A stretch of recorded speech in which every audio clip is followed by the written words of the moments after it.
Hi, Sarah. Oh, there we go. Can you hear me okay? Yeah, they're settled. I got two like super sensory seekers in there, and I'm just like, here, just Okay. All right. and Good okay, we're good choice. now. It's a little much for me today, but Yeah, I feel that. Everyone, I'm here with Sarah Ferguson. She owns the YouTube channel Sarah Upsidedown. And combined, we have, 130 subscribers, which I'd say is pretty good. yeah, for just starting. Yeah, absolutely. So Zero. yeah, I will put her channel in the description. Be sure to subscribe to her when this video comes out. Um, So we're gonna get into this interview right here. The first question is, tell me a bit about your channel name, because it's an interesting name, Sarah Upsidedown. How did that name come up? Um, so I actually read this book one time to my daughter that was like the girl who came to town upside down. uh, Okay. Something along the lines of that title. But I've always loved being upside down and viewing the world from a different perspective. So it just kind of fit for me. And after reading that book, like it's like they all learned in the end to be upside down, like learn how to walk on their hands instead, and to see the world in a different way. So it kind of also goes with like my story, with autism and stuff, and relating to that. So that's kind of how I got there. Yeah, that's awesome. That's pretty deep, and I'm sure there's a lot more I'm sure that makes a lot more sense to a lot of people. Yeah. Yeah, that's awesome. So, how long have you been making videos on YouTube about this condition? I got some notes over here, so I'm just gonna kind of look at those a little bit if I'm looking this way. That's why. Okay, all right. Um, but I've been making them for a couple months, and I started about a year ago, but needed more time to focus. My kids weren't really in school yet and things, and I was kind of trying to balance that out. But I've been trying to put out content weekly, like unless I'm kind of going through burnout or struggling with some of those things. But I've had an active Facebook page for a bit longer that I personally blog on, do like charts and different things and put information out that way. So I try to like kind of combine what I do here and there.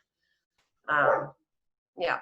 So That's awesome. Yeah, I've been doing videos like this for about 3 months, and yeah, I think it's very beneficial, and I'm probably also gonna start posting on Facebook as well. Um, I decided like once I hit 100 subscribers, I'm gonna reward myself and make my Facebook page. that's awesome. So yeah. Um, I just gotta like so throw myself into everything, and then I'm like, wait, hold on. absolutely, yeah. I take it one milestone at a time. Yeah, I Yeah, need to do that more. So. yeah. Well, so what do you think is the most important thing? I'm sorry, wrong question. When were you diagnosed, and what was the process of that? Um, so I'm gonna try to shorten that story down because there's like so many details. But I was diagnosed officially at 29, and I self-identified around 27. It took me about 2 years of strenuous research, analysis, and identifying multiple areas, both relating to male and female and all genders. A very deep dive into my past, remembering my childhood experiences from age 3 and up, and gaining an exponential amount of knowledge on the way. So I first learned about what was known as Asperger's from a friend, and related a lot with her and her experiences, which I've kind of said in a couple different places. But then I found out later that was kind of put under the umbrella of autism. That's just sort of more where I related in that a couple years ago or so. But I never stopped and I never gave up, and it became an important part of my identity. So, and a crucial part in learning more about how to help our children succeed in this world. So for me, and even for me to succeed at this age, just from kind of the life I lived and not really knowing enough about myself and my gifts and things like that. So when I had almost given up on this world and just was too lost and confused, like I realized that I couldn't do that. So the world wasn't built for me, and I didn't know how I was going to function in it. So without kind of going through this process and fighting to get the diagnosis and to get, that situated, I probably just would have given up, honestly, Right. from years of trying. So, Yeah. it's a hard process. It's tough to go through. It's tough to get a diagnosis, period. But, even knowing that I was autistic without a diagnosis was a lot of help, Yeah, absolutely.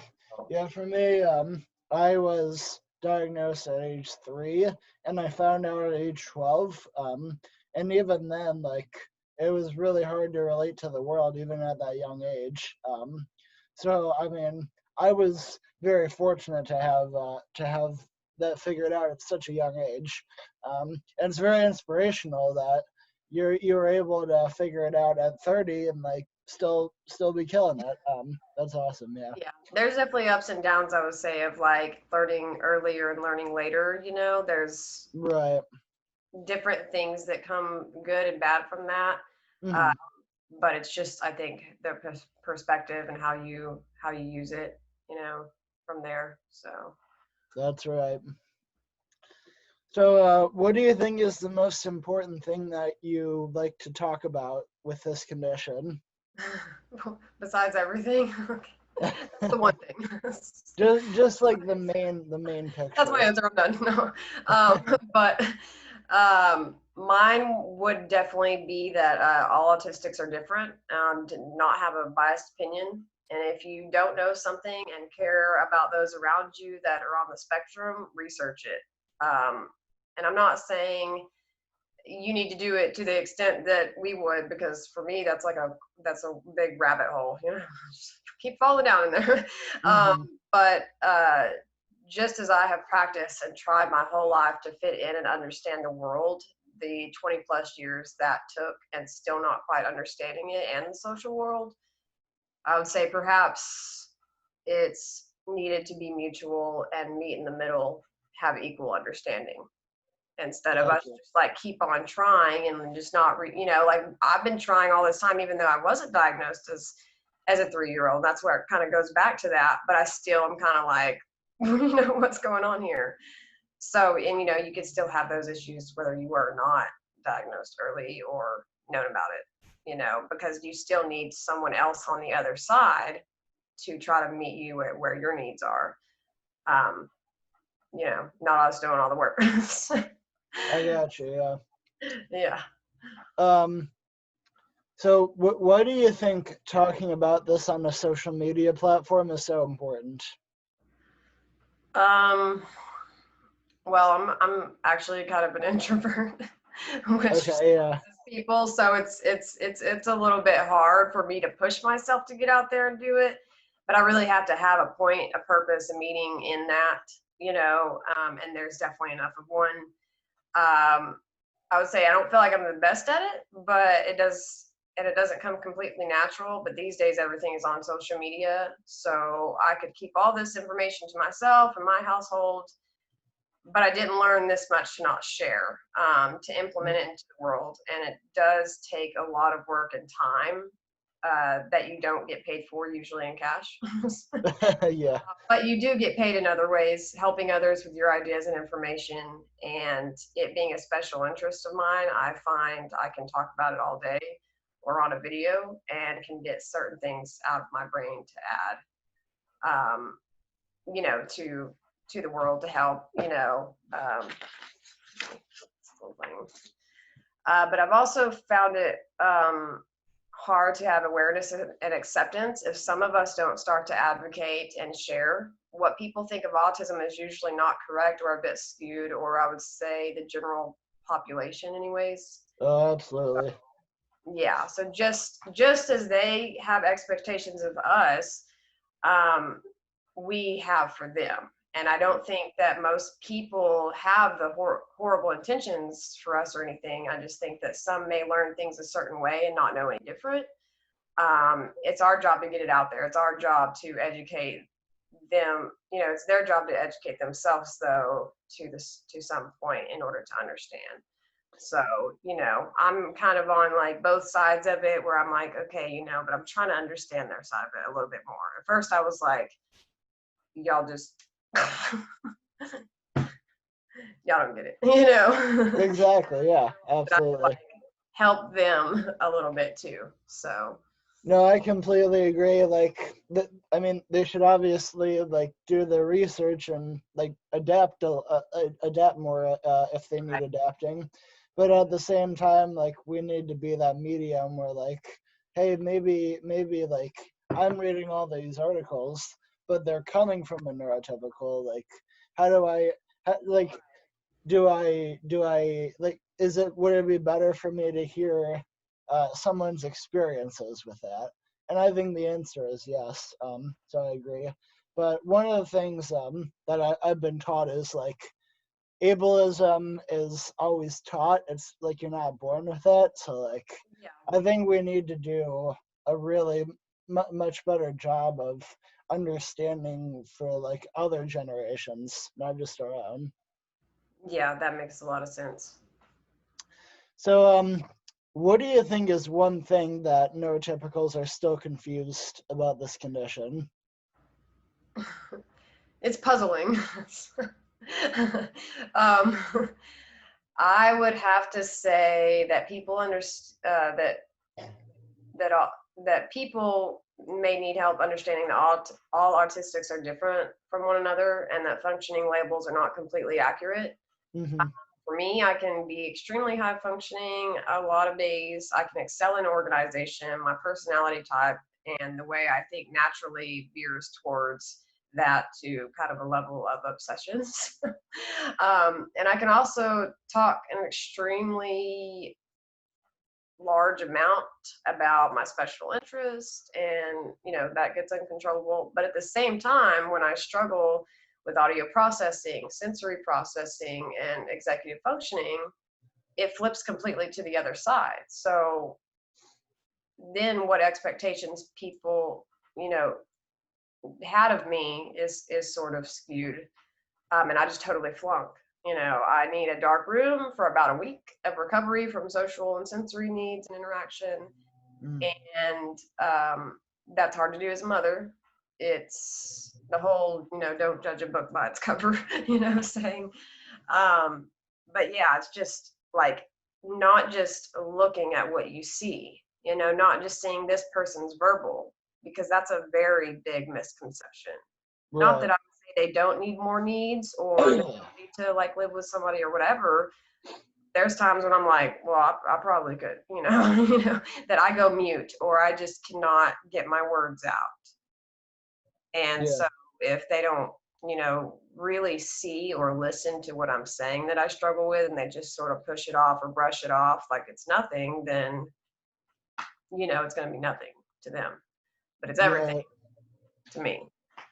So. Yeah, I think that's a good point. Like that like the brain functions so differently. Like it's a whole spectrum in itself. And for me, like I'm severely disorganized. So so like you can have completely different sections of the brain that work and don't work, and it's still like Asperger's. Right. So I think that's why society gets confused. So yeah, I agree with you. In my car, because that's a different story, But like my desk area, it's got to be a certain way. But don't look in my car because there's no. it's a mess. But for me, it's both my desk area and my cards. Yeah, it's just horrible. You focus on those areas that are important to you and your brain. It's very specific, geared towards how you need to function, not necessarily how everybody else does. Like I have a best friend that her room is kind of a complete mess or whatever, but she knows where everything is, and it's still geared towards her needs. Mm-hmm.